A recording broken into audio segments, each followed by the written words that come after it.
This is the Big O Show. This is the Big O Show.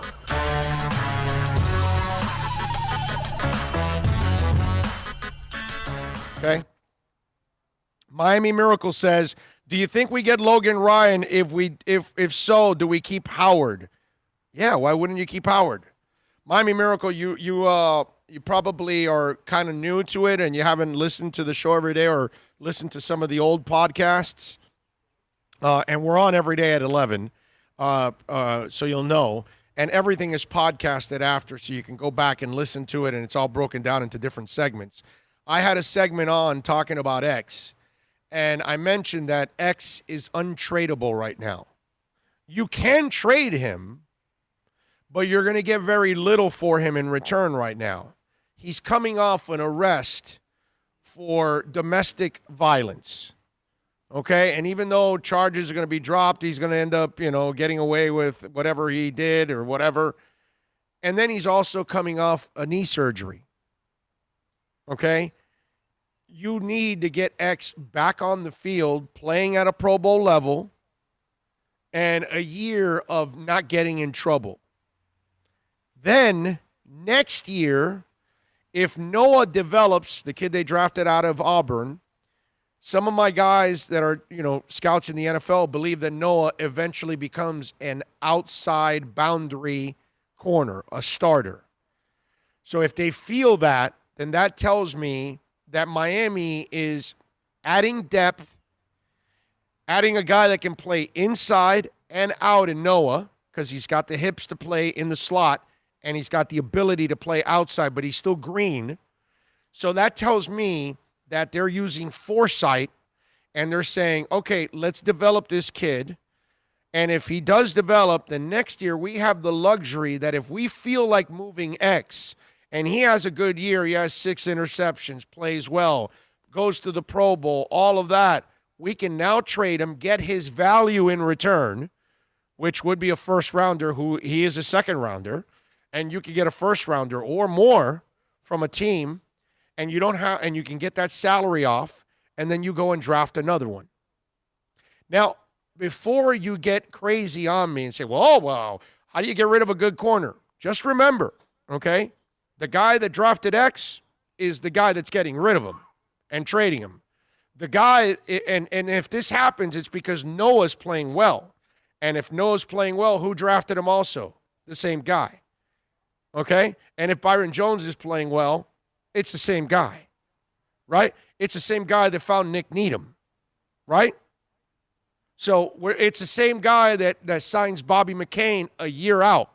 Things that Mike Tannenbaum and others did not do. Same guy, Chris Greer. So what I'm trying to tell you is, if Noah's playing well and X returns to form, and you move X, and you move in Noah, because now I don't have to pay Noah for 3 more years because he's a first-rounder. Get my drift? That's how you work the cap. And then you go and draft another guy. So all of a sudden now, you've got 2 corners, okay? Byron will be your starter. Noah will be your starter in year 2, and you add a rookie to play the slot again. And now you don't have to pay this corner for 3 more years, and you don't have to pay this one for 4 or 5. I don't know whether you get him in the first or second rounds. You playing the game now? So that's why trading X now is dumb, because you'll be giving him away. Those are the things that Mike Tannenbaum would do. Trade somebody when the stock is down and it has no value. You don't do that. You wait till the stock rises again, then you move it. And so that's what you do. And again, they may not move him at all. X may come to form, and Noah's playing well, and Byron Jones is playing well. And you know what they want to do? They want to keep all 3 in place. And they want to have a great secondary for the next year or 2 because they want to contend. Remember, the flip side of all of this, you have to balance a couple of things that you're trying to do. Let me explain. Tua probably won't play a lot this year. If he plays, like I told you, it'll be in the second half of the season. It'll be in the latter part of the season. They'll be either mathematically ineligible for the playoffs, and the offensive line has to play well. If the offensive line is not playing well at any time throughout the year, they're not going to play Tua. It just doesn't make any sense. Okay? Maybe you play him in week 15 or 16 or 17 just to get a couple games in, and then next year, when he's fully healthy and ready to go, then you unleash him. Okay? This year, he had a surgery in late November. It's a hip surgery. He's got to take hits there. Moving around and throwing the ball is different than taking a hit from a 280-pound, 330-pound man. So he needs to be healthy, and you need to give him almost a year of really rehabbing that thing. Here's the trick, ladies and gentlemen. You just saw Kansas City achieve that trick. You saw Seattle achieve it a few years back, okay? Because it becomes that much harder after you have to pay the quarterback. So, years 2, 3, and 4 for Tua, that's your window to create a Super Bowl caliber team. So, what I mean by with those corners when you've got to move them, if your team is trending in that way and you've got depth, you might be able to move X and bring in another guy. But if you feel that you're championship caliber in years 3 and 4 down the line, and you want to take advantage of that window for Tua before you have to pay him, then you keep X and you play at that elite level with all 3 guys, hopefully, okay? Because you have to balance that out. How close are we to a title? Okay, we're not that close. We can get rid of X and draft another guy and develop him. We're really close. Let's keep X. Let's keep the experience. Let's keep the lockdown guy. Let's keep a franchise player in. Okay? So that's how you have to balance this thing. There's a lot of... When you're playing general manager, you have to think of the now, you have to think of the future, and you have to think of the salary cap. And you have to be able to balance everything. Because if you keep X's salary on for a long period of time, remember, what did I tell you? You're going to have to pay Tua. You're going to have to pay all these other guys. Jackson that you drafted at left tackle down the line. If Robert Hunt turns into a right tackle, you're going to have to pay him. You understand what I'm saying? So it's really important that you learn where to unload certain players and reload in certain areas. So if you are successful moving these corners around, and these guys figured out Eric Rowe can cover tight ends. These guys put Bobby McCain at free safety. These guys have Bobby McCain if they want to move him back to slot. These guys found Nick Needham. So maybe they feel good with corners and they know how to move them in and out. So these are all the little things. This is the argument that I got in with several people about Ndamukong Suh.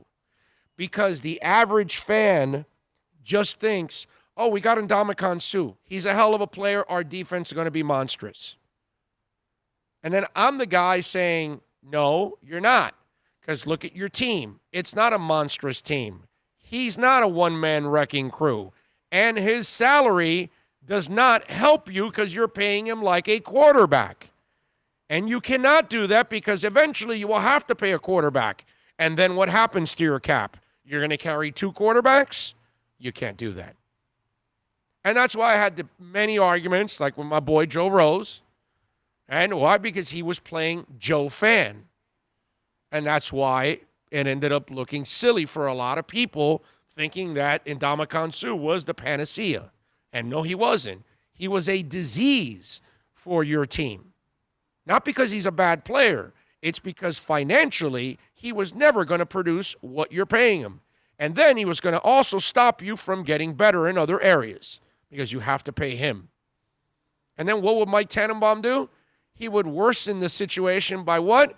Guaranteeing more money into Suh's contract and moving more of the cash into the present and then putting that credit card statement in the back. That's why the final 2, when he was gone, the last 2 years, you had an $18 and $13 million cap hits from Ndamukong Suh. Dead cap money that you could not use. 1 year, your cap's missing $18 million because of Suh not being on your team. The other year, it's $13 million missing from your cap because Suh's not on your team because you kept guaranteeing money. These are the stupid cycles that these guys got out of now. So when I tell you the whole X thing, it's complicated, and there are multiple levels to it financially, and there are multiple levels to it on a winning side because you don't know what stage your team is in. So then that will determine whether, oh, no, we need to keep him right now because we are a contender. You know what? We're 2 years away. We can move him. Understand? Okay, so that's my long explanation for the whole X thing. I like the idea of signing Ryan. He could play inside or outside while Noah develops. Need 18 starter type players on defense like New England for versatility and formations. I agree. I got no problem with that. I love them going after Logan Ryan because it's not going to be a long-term deal either. That's all. I don't get it why we are looking at Logan Ryan. Someone's got to be the odd man out. No, nobody's got to be the odd man out, dude. No. Do you understand that in this league, your nickel, plays about 70% of the time. So basically, he's the third starter. So that means your dime package is also going to happen quite a bit. They pass a lot in this league. We're not in the 90s. They're not running the ball. This isn't the Cowboys. This isn't the Giants, Mark Bavaro and company, and Emmitt Smith. And that's not what we're doing in the NFL today.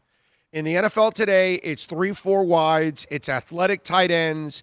It's explosive players. It's explosive plays. It's chunk plays. You need corners. And if you think having just enough to start is enough, you're wrong. So you need depth. You need competition. So you know who might be the odd man out? Codrea Tankersley might be the odd man out. The guy that's trying to fight for like the last spot. That's what I'm talking about. And you should be really happy that this team is looking to add the depth. They have the cap space. It's money that's going to go by the wayside anyways if they don't use it. It'll just be dead space there. They've already hit their floor, but they haven't hit their ceiling. And it's, again, like I told you, the Logan Ryan deal will be just like the Van Noy deal. Within 2 years, they can get out of it. So it's not a long-term type thing. It's when they have a lot of flexibility over the next couple of years. It's a smart move. Trust me. There is no such thing as too much, guys, coverage. Especially corners. Yeah. Pass rushers or corners, you can't have enough, dude. I'll be honest with you. I don't know. They signed 3 of them in free agency, and they went and drafted a few more, and then brought another couple in street free agency. You can't have enough because you just don't know how many you're going to develop, and those are priceless things to have. Your safeties need to be able to cover in today's football. And in this system, too. And I don't understand why more teams don't take corners and turn them into safety. Carnell Lake back in the day, remember? Well, you got to have the skill set. That's why Carnell Lake was good. No. Because Carnell Lake was gifted enough. A beast. Right. Well, All-pro in both positions 1 year to the next. Not everybody can play in space. Just because you can play on an island doesn't mean you can play in space because of it's just a different way of reading and anticipating. And if you don't have if you step the wrong way, one step, that guy 3-4 and bye. Right. Ronnie Lott could do it. Woodson can do it. Carnell Lake can do it. So it takes a real elite player. Woodson did it also. He played corner and safety. Charles Woodson. Notice all those names. Yes. Those are all Hall of Famers. Elite. So Hall of Famers. So it takes a special dude to be, and we're talking like you didn't just move to safety like Eric Rowe, that they're using him specifically to cover tight ends. No. You went to safety and you're running the show, dude. You know what I'm saying? So that's where it's a whole different ballgame. This half of the field is yours. Right.